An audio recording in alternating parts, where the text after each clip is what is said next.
Welcome back to the channel, everybody. Today I'm going to be making a mahogany wood crankbait, and we'll see how this goes. Going to do a fat square bill and show you a step-by-step process of how we make it. Personally, I start out by drawing on the wood. You can make a paper template if you like, or even a plastic one.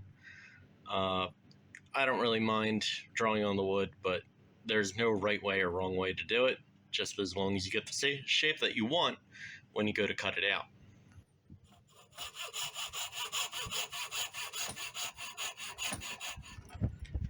And there we got the shape fully cut out and the diving lip that I'm going to use for it. I like these circuit board lips because they're thin and they're easy to mount. They take the super glue well, and I think it'll make a nice crankbait. The lip is just about as wide as the crankbait itself, and I found that that's a pretty good gauge of how wide you want to make your lip. My saw cuts aren't perfect, so I'm going to clean it up a little bit with my razor blade, just to make things even and try and make the bait as smooth as possible before I begin drawing on it. I'm not going to carve any gills into this or any detail, but I definitely want to make it round. So that is the next step. I have to find the center and then make some chamfer lines too. To create the center line, what I like to do is take a pencil and then draw the line all along the bottom of the bait, flip it, and then do it again. I'll use either a flat piece of wood like this or a post-it note stack or book, and that gets me closer to the center. By flipping it, you get that center line on either side.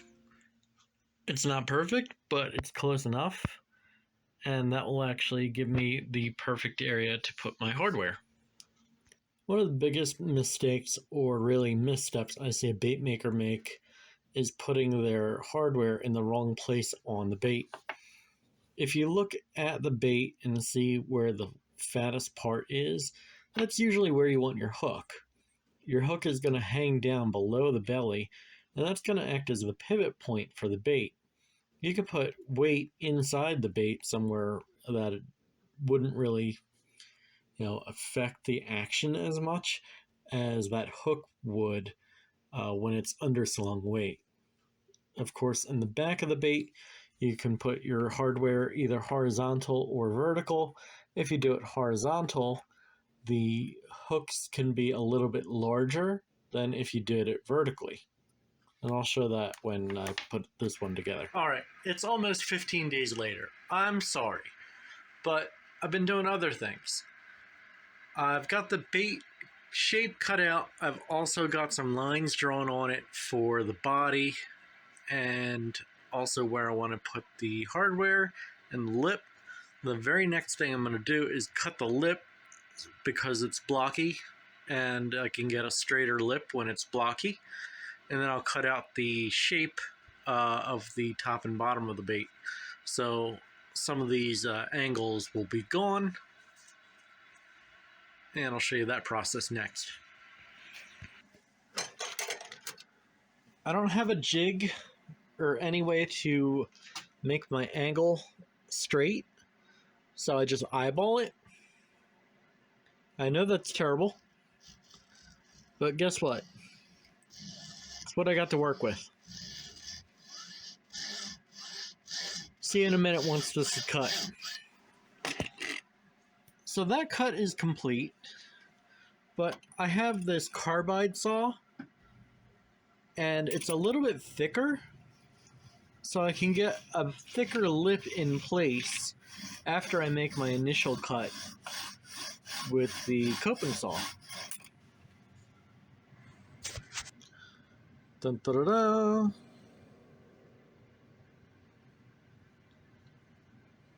Now we got that cut. Now we have to cut out the body shape.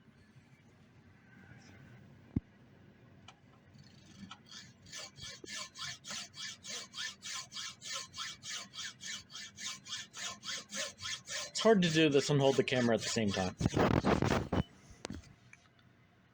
So that's a little bit rough here where I made the cuts. So what I like to do is like to take my razor blade and kind of even it out before I begin doing my chamfer lines and sanding. So I will cut those next. All right, so we're going to draw our chamfer lines.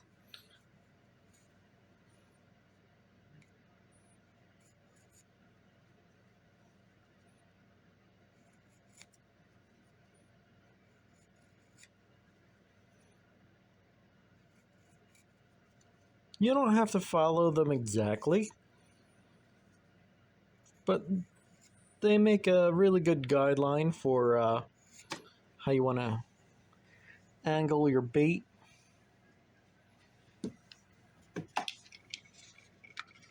We've got the shark, the Cutrex Sharky knife. Got you at a good angle here.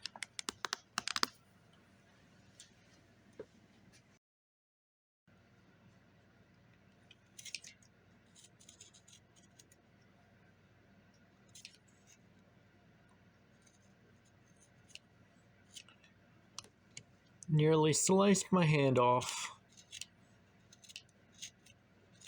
All for the sake of YouTube.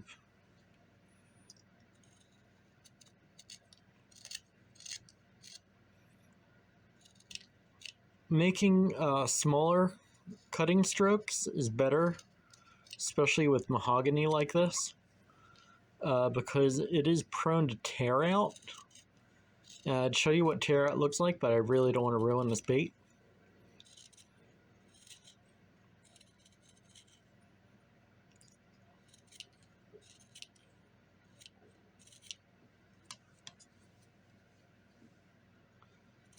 Because it's coming along very nicely. Look at that. Got some good anglage going on.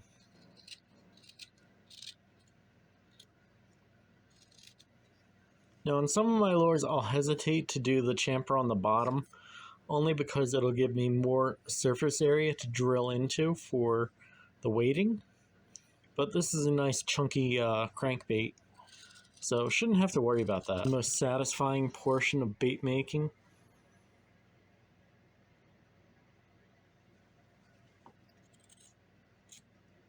Okay. Now it's time to sand, the least satisfying portion of bait making. Set that in the trash for now. Put the shark away. And I'm going to treat myself to a brand new piece of sandpaper. This is 240 grit? 150 grit? It doesn't say, but it's in that range. This will take a lot of material off pretty quickly. I like to put it around 2 knuckles and just get to rubbing. Give the bait a good noogie. I'm going to pause you for a minute. All right, we're pretty smooth, but we can do better than that. We're going to take it down to 400 and keep giving it the noogie until it is really smooth, because we're doing this for a YouTube video and not just for the fish. The fish wouldn't care. The fish don't care about much. They'll eat a bare piece of wood. In fact, I probably won't even paint this, and they'll still eat it. So I've got a piece of Lexan polycarbonate cut out. This is 1/8 of an inch, and it is just about the same size as the body of the bait. And it'll fit right into that slot that I cut with the saw. And I'm going to not only drill through it with my line tie, but I'm also going to pour some UV resin in there and seed it in with that, so that way it doesn't move.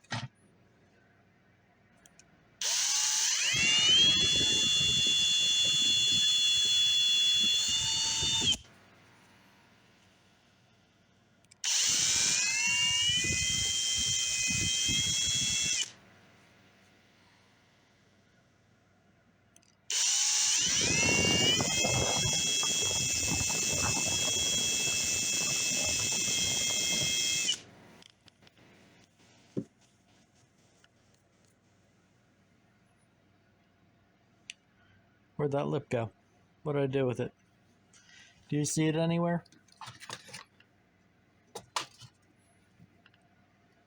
Crap. I found it.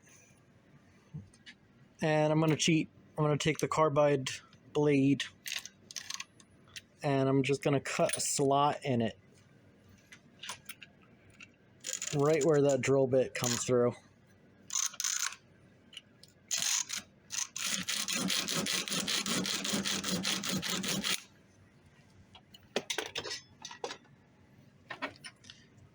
Now I can drive my line tie right through that slot. Airplane lock wire. And I just cut off about 1.5 to 2 inches at a time. I grab my round nose pliers and I bend it in a U shape like that.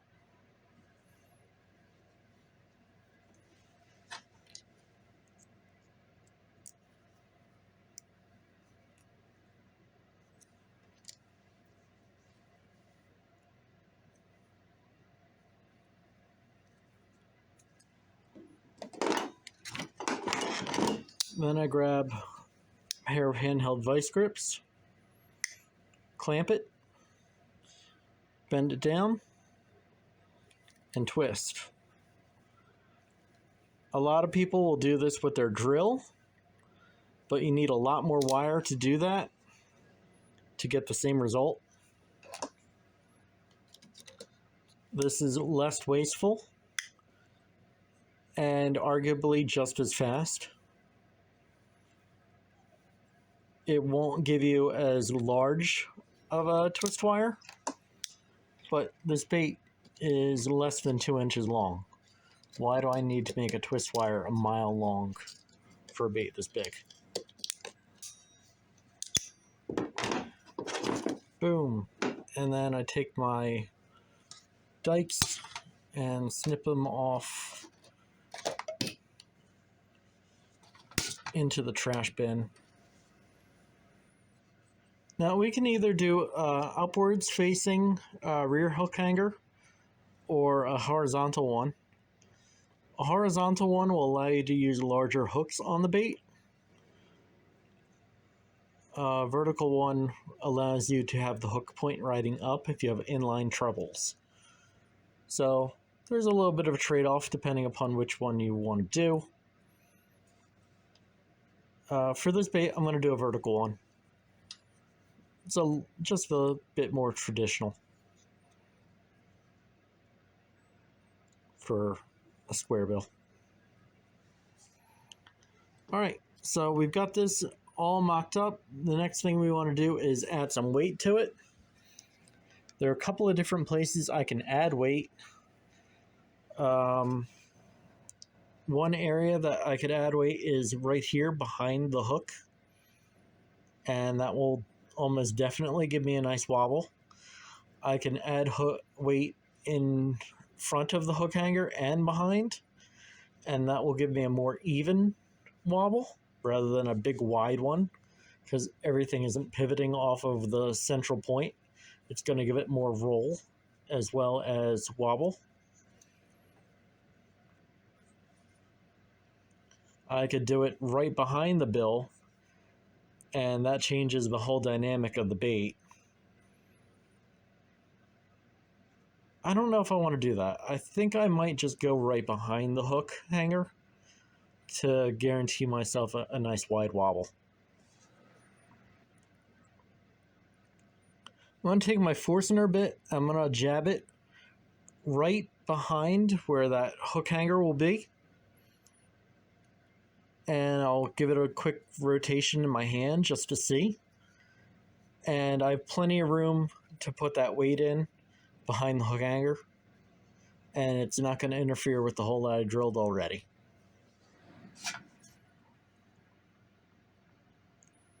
Not there. There. Don't do this at home, kids.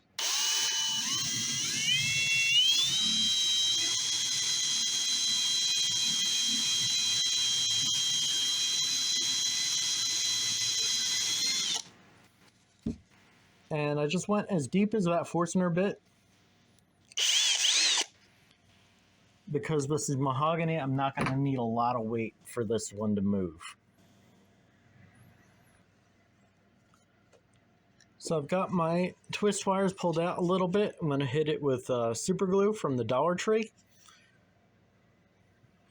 Dollar Tree super glue is elite in this little red applicator.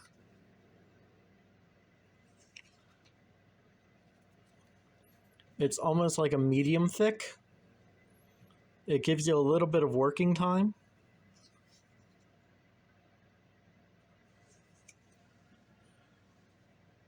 And when it sets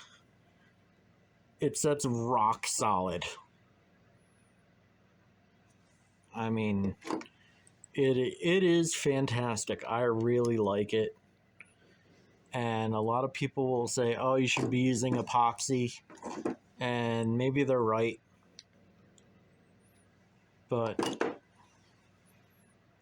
I really like the way this stuff works. They're done. They're in there. They're not coming out. So let's find a weight to put in there.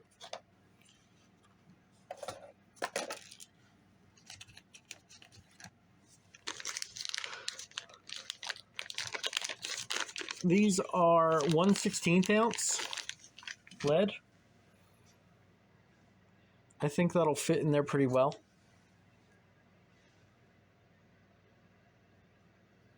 Yep, looking good.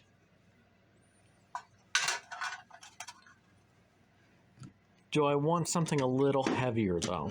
Because that is a big bait. Let me mull it over.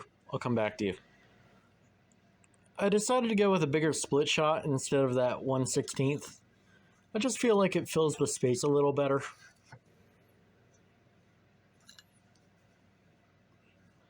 And this is baking soda. It's not crack, not cocaine.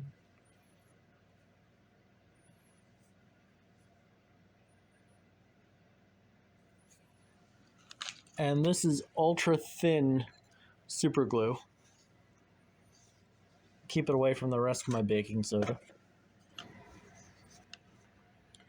All right, we got her clamped up. Light is on.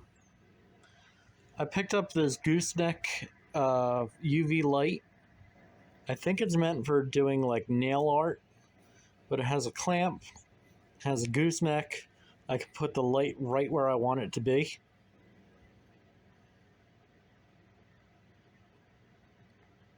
And it sets pretty quick.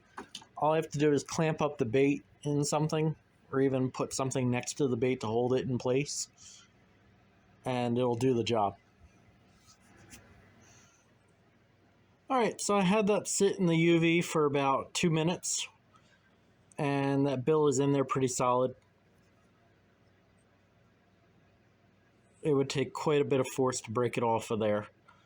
So the next step is to seal our wood. There are a couple different ways you can do that. You can do it with super glue, and that gives it a nice seal, but then you have to resand it. I have some polyurethane, which takes overnight, unfortunately.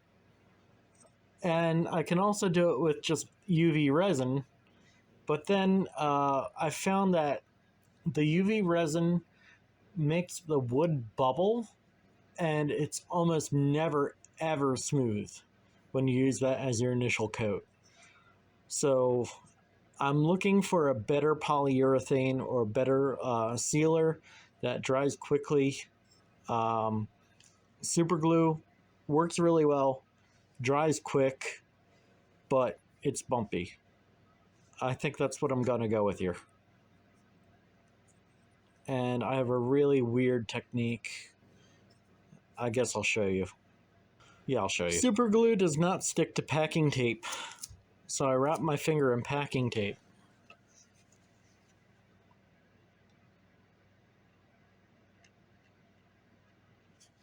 Dribble some on the bait. Rub, rub, rub.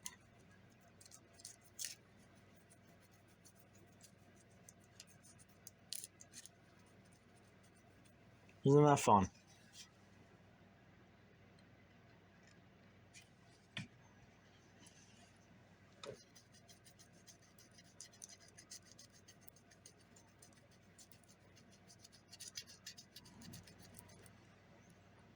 That's pretty.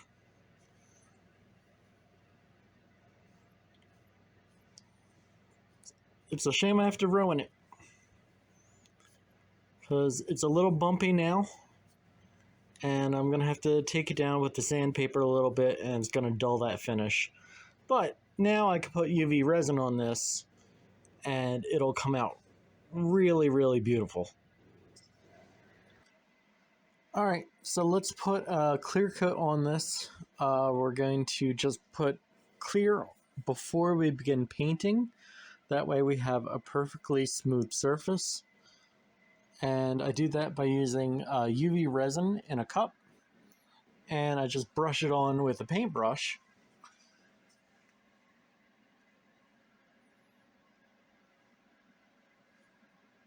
Like that.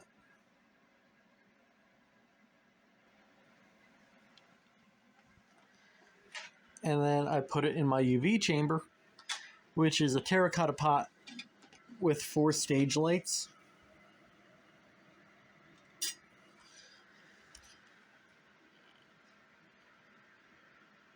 And we'll let that sit for about an hour and a half. Okay, we've moved on to the painting portion of the lure build. I've got a clear coat over the base of the lure.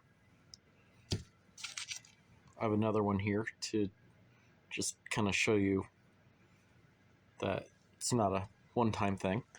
But this one, the coat came off really nice. And I'm going to leave a lot of that wood grain. And I'm just going to do accents on the bait to kind of bring it all together. I think I'm going to do a brown craw pattern on here, just because I think it would look good with that wood grain.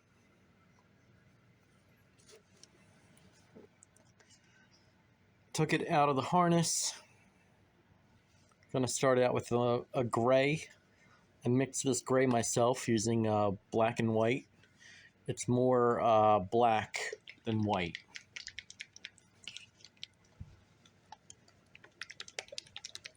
Shake it up. And I usually put a little bit of water in with this paint, only because it's not the best paint in the world.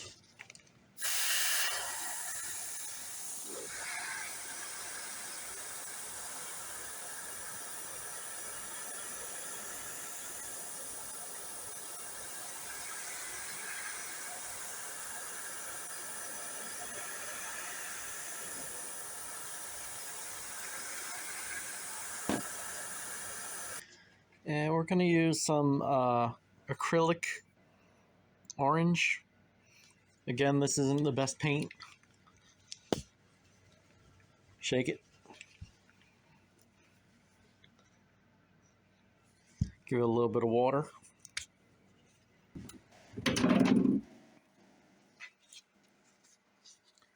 All right, so we've got an orange belly, which is a great start. We've got the wood grain. Now, I don't want to kill this wood grain. So I think what I'm going to do is I'm going to do a dark black over the top. And then just do some lines for like craw. Maybe give it some color shift over the top. Probably should have thought about this a little more before making a video. So just straight up black. This is actually Airbrush Colors black, but I put it into a squirt bottle so that way it's easier to manage.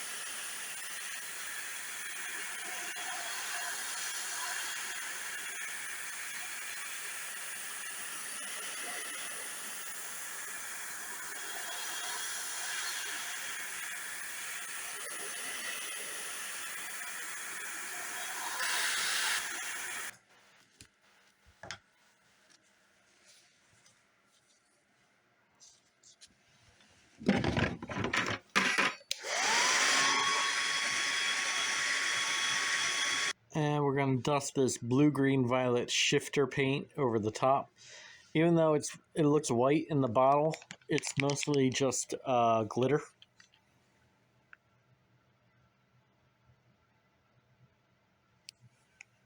And you don't need a lot, you just need a couple of drops of it.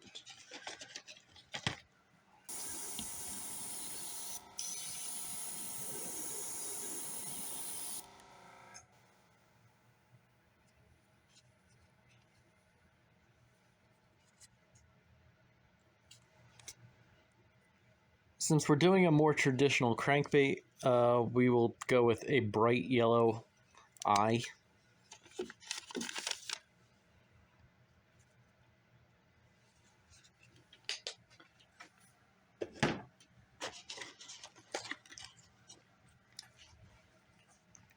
And to make the eyes, I'll take a Q-tip, dip it in the paint,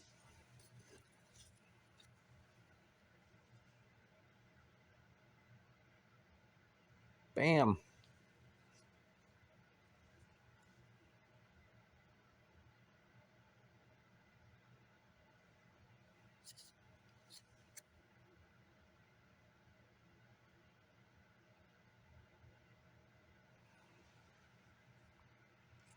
Two very traditional crankbait eyes. The bad thing about that cheap paint is that it takes forever to dry. And to make the pupil, a little bit of black, the back end of a paintbrush,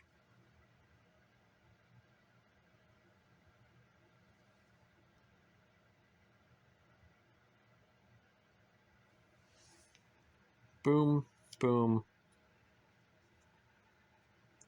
We're ready for clear coat as soon as those dry.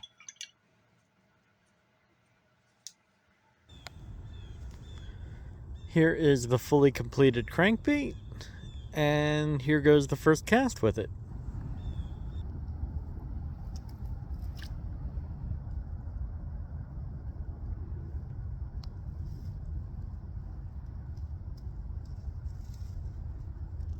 I hope you enjoyed that build video.